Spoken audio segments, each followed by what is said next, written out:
Hello YouTube, I'm back and today I'm talking about Enneagram, specifically a 3.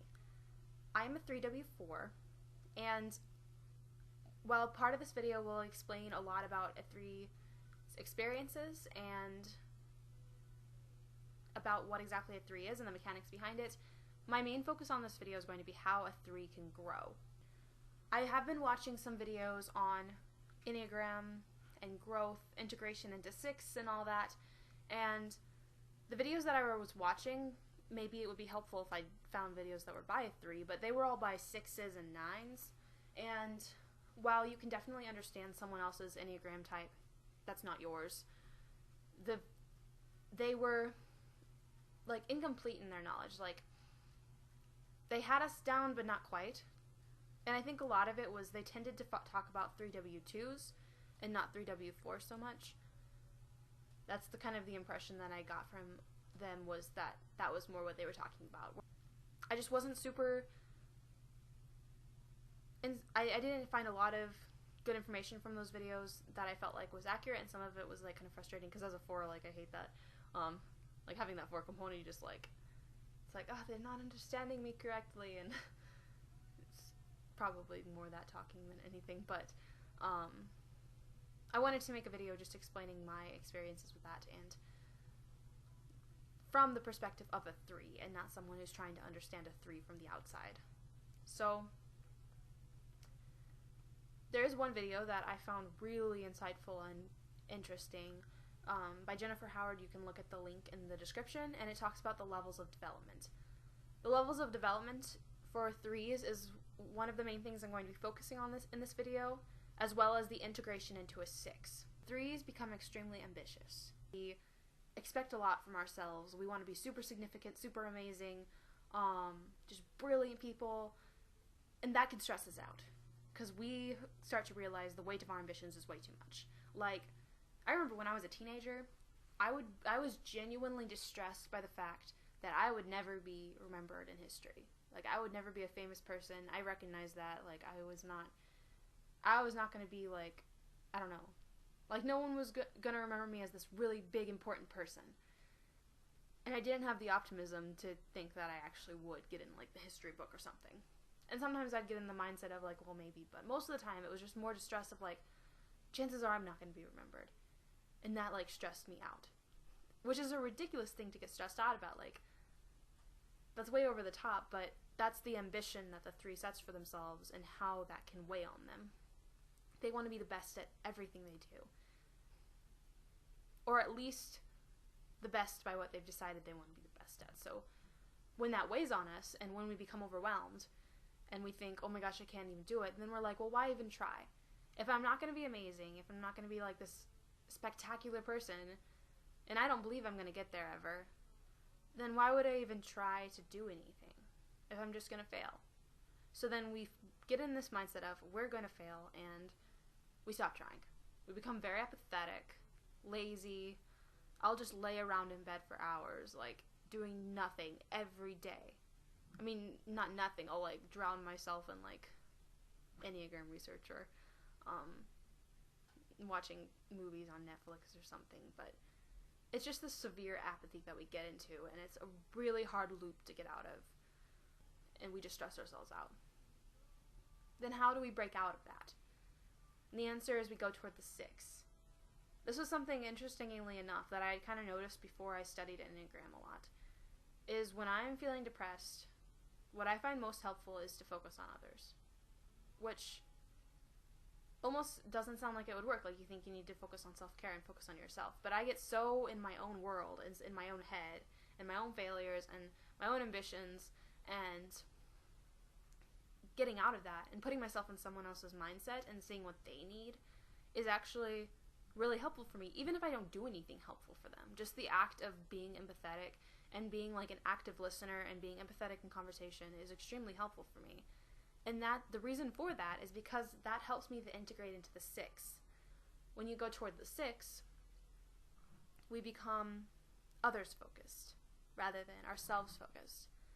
It's not the same as an 8 integrating into a 2. The 2s are the helpers. So the 8 like, not to get off topic, but just to, like, make sure that I'm clear on what exactly kind of selflessness I mean. The 8 is going to become very self-sacrificial and kind of like a savior. Like, they're going to go and help people and make a difference in people's lives like that and protect people. The 3 is not so much going into the helper, they're going into the 6. So, keeping that in mind, that might not even mean helping others. It might mean letting others help you. Because community goes both ways. So we've got the component of the only way for us to be helpful is if we're focused on others, but also the other way is to let others in. So you won't believe, like, I'll have, like, these just really severe, like, episodes of apathy and depression, and I'll just be stuck in this, like, heavy for, like, weeks, and I won't be talking to anyone about it, because that's what the 3 does. No one will notice, because we're also really good actors. Like, we're amazing actors. If we're, like, desperate to hide something, no one will know. And absolutely no one. Like, even the people closest to us, I've never met anyone who can tell I'm upset when I'm actively trying to hide it.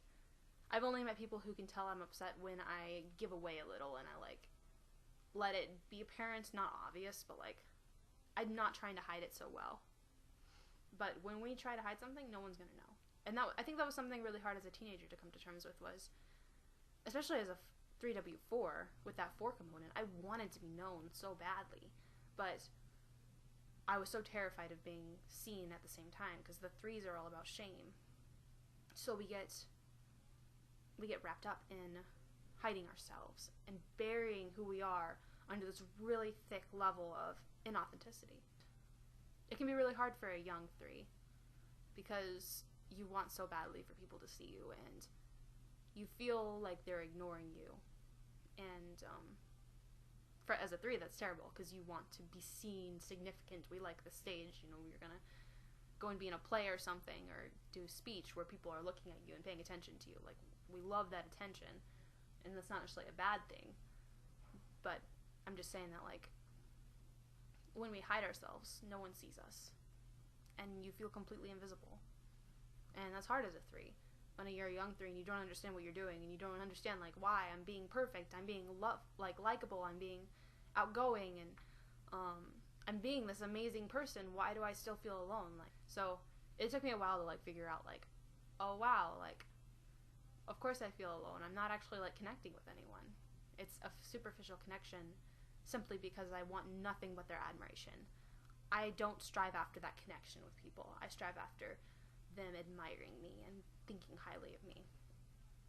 Because I set this idea in my head that I'm going to be this amazing person.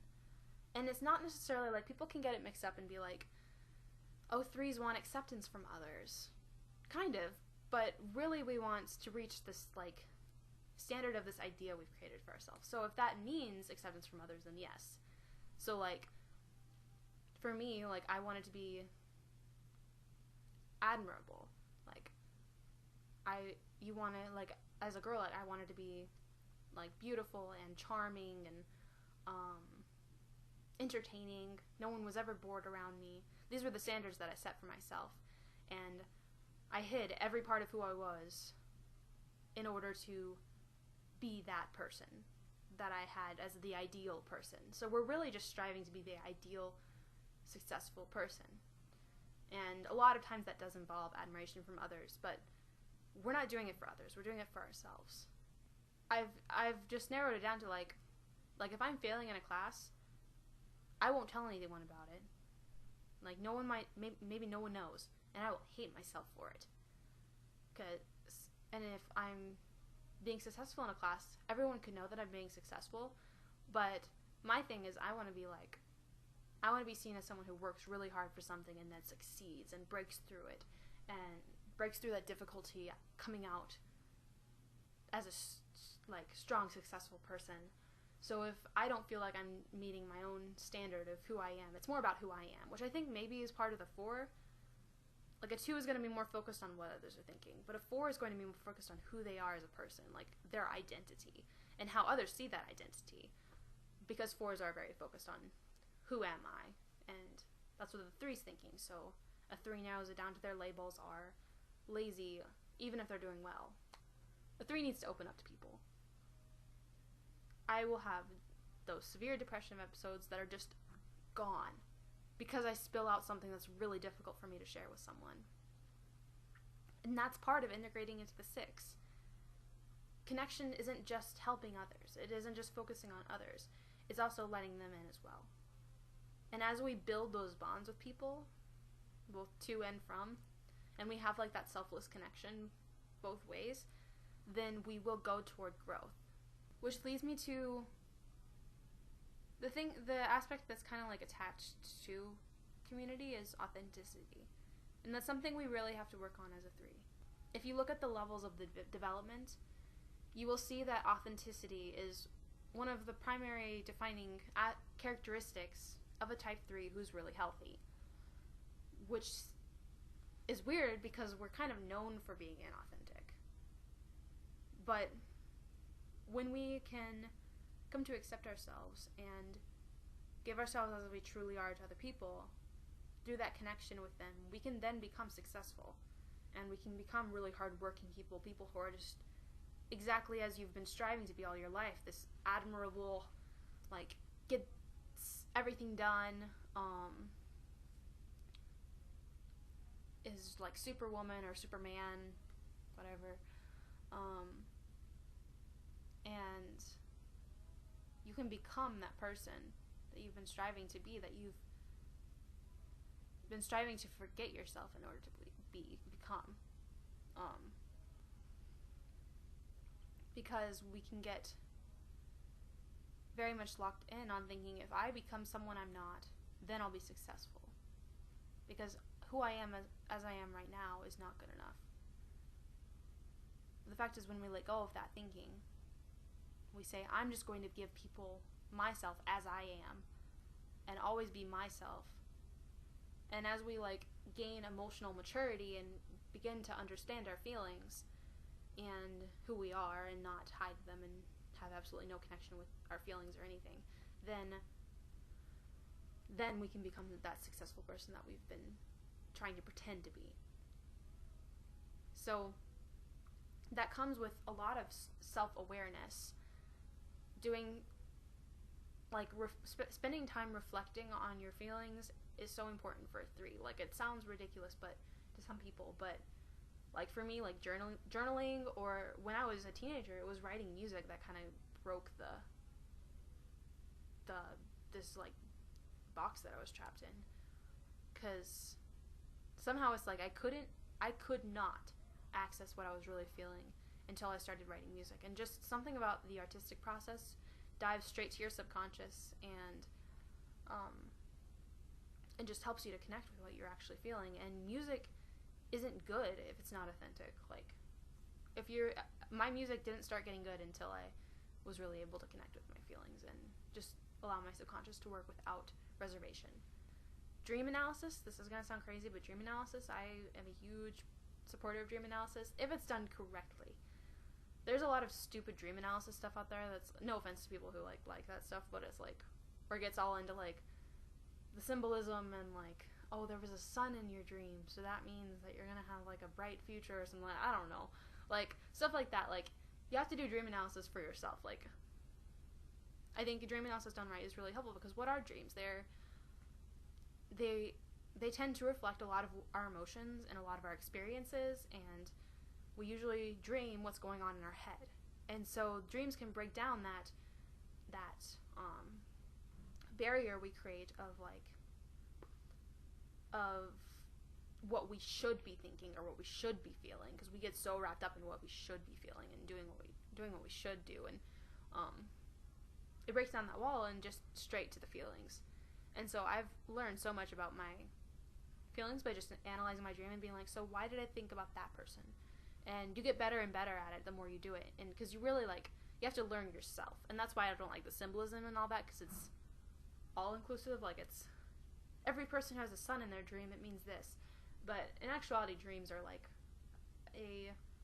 are going to be different for every person, and because they reflect what's going on in your head, then different people are going to have different kinds of dreams. I've also found, like, this is weird, but, like, surprisingly, I was kind of skeptical of this at first, but surprisingly, what's it called? You know, where, like, free association. Free association is actually, like, really interesting and useful. If you can manage to do it and analyze it correctly, then you can kind of, like, figure out where your head's at. And I don't know if it works for everyone. I don't know if it works for me all the time. I was skeptical of it at first, and only recently have I kind of bought into it. But that's, like, one possible thing. I think for threes, it's just finding ways that you can get past your conscious and just go straight to your feelings and surface those and accept them. Not necessarily wallowing in them, but when we can accept our feelings, they don't control us anymore. But when we try to push them in a box, they're still controlling us. But it's when we can, like, look at ourselves and be like, I'm feeling scared to do this. I'm going to accept my fear, and then I'm going to go do it anyway. That's all I got then. So, threes, if you want to be that successful, amazing person, be yourself. And don't forget people exist. Connect with people. Help them. Have them help you. Open up. And no matter where you are on that level, that scale of levels of development, taking those intentional steps of avoiding acts that you do simply because you need to uphold your self-image. Like, just make yourself uncomfortable sometimes. Put yourself in positions where you're not going to be upholding that self-image. You're not going to be seen as amazing to everyone else, but you're just doing it because you want to do it.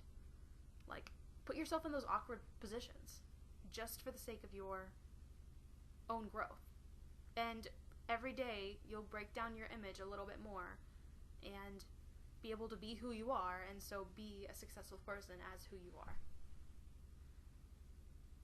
That's what I'd advise fellow threes, and fingers crossed that eventually I can figure out how to manage my own stress based on this as well, because I'm still learning so much too. But I hope that was helpful, and thank you all for watching. I love comments, so talking with you guys is great. It makes me happy. And just subscribe if you'd like more videos. I make them, I'm not like super regular, but I make them relatively often whenever I chance. They're usually better quality. This they will be, because I'm getting a new phone, and that's why I'm recording on my computer instead of my phone, because my phone is dying and it couldn't handle recording a video. But soon I'll get a new phone, and it'll look nicer and sound nicer, so yay! Anyway, thanks for watching, and I super appreciate you all watching. Bye!